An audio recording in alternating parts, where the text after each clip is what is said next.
ഓർമ്മകൾ, ഒടുവിലത്തെ ഓർമ്മ. അന്ന് മജീദ് യാത്ര പറഞ്ഞ് ഇറങ്ങാൻ തുടങ്ങുകയായിരുന്നു. സുഹറ എന്തോ പറയുവാൻ ആരംഭിച്ചു. മുഴുമിപ്പിക്കുന്നതിന് മുൻപ് ബസ്സിന്റെ ഹോൺ തുരുതുരാ ശബ്ദിച്ചു. ഉമ്മ കയറി വന്നു. മജീദ് മുറ്റത്തേക്കിറങ്ങി. പൂന്തോട്ടത്തിലൂടെ പടിയിറങ്ങി ഒന്ന് തിരിഞ്ഞു നോക്കി.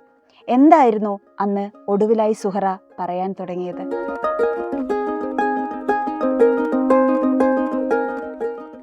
ബാല്യകാല സഖി ജീവിതത്തിൽ നിന്ന് വലിച്ചു ചീന്തിയെടുത്ത ഒരേടാണ്. അതിൻ്റെ വക്കുകളിൽ രക്തം പൊടിഞ്ഞിരിക്കുന്നു. ബാല്യകാല സഖിയെക്കുറിച്ച് ഇങ്ങനെ അഭിപ്രായപ്പെട്ടിട്ടുള്ളത് MP പോളാണ്. ആ നോവലിൽ 2 കുട്ടികളാണുള്ളത്. ചെറുപ്പം മുതലേ ഒന്നിച്ച് കളിച്ചു വളർന്ന 2 സുഹൃത്തുക്കളാണ്.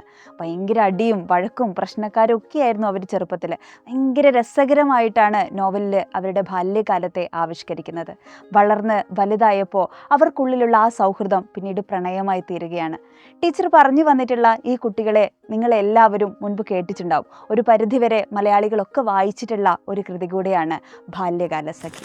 മജീദിൻ്റെയും സുഹറയുടെയും മനോഹരമായ സൗഹൃദത്തിൻ്റെ പ്രണയത്തിൻ്റെ ആവിഷ്കാരമാണ് ബാല്യകാല സഖി എന്ന ബഷീറിൻ്റെ മനോഹരമായ നോവൽ.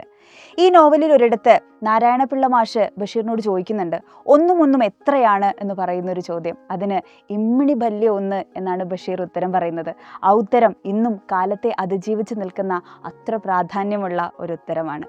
എല്ലാവരെയും ഒന്നായി കാണുക എന്ന ബഷീറിൻ്റെ ആ മനുഷ്യസ്നേഹി, ബഷീറിനുള്ളിലുള്ള ആ മനുഷ്യസ്നേഹിയെ അദ്ദേഹത്തിൻ്റെ കൃതികളിലൊക്കെ നമുക്ക് കാണാൻ പറ്റും. അപാരമായ ലാളിത്യമുള്ള ഭാഷയാണ് ബഷീറിൻ്റെ ഏറ്റവും വലിയ പ്രത്യേകത. അതിൽ നർമ്മം ചാലിച്ച് ദാർശനിക പ്രാധാന്യമുള്ള കൃതികളെയാണ് ബഷീർ ഇന്നോളം എഴുതിയിട്ടുള്ളത്.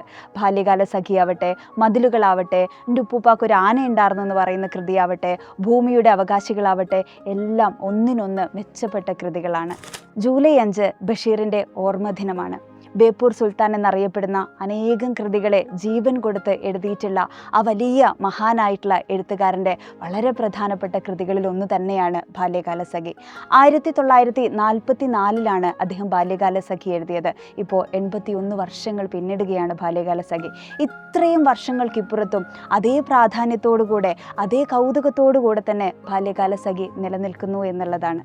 1000 പ്രണയ കഥകൾ ബാല്യകാല സഖിക്ക് മുൻപും ശേഷവും എഴുതപ്പെട്ടിട്ടുണ്ട്. എന്നിട്ടും മജീദിൻ്റെയും സുഹറയുടെയും കഥ അനശ്വരമായി തന്നെ തുടരുകയാണ്. ഇതേപോലുള്ള പുസ്തകങ്ങളുമായി നമുക്കിനിയും കാണാം.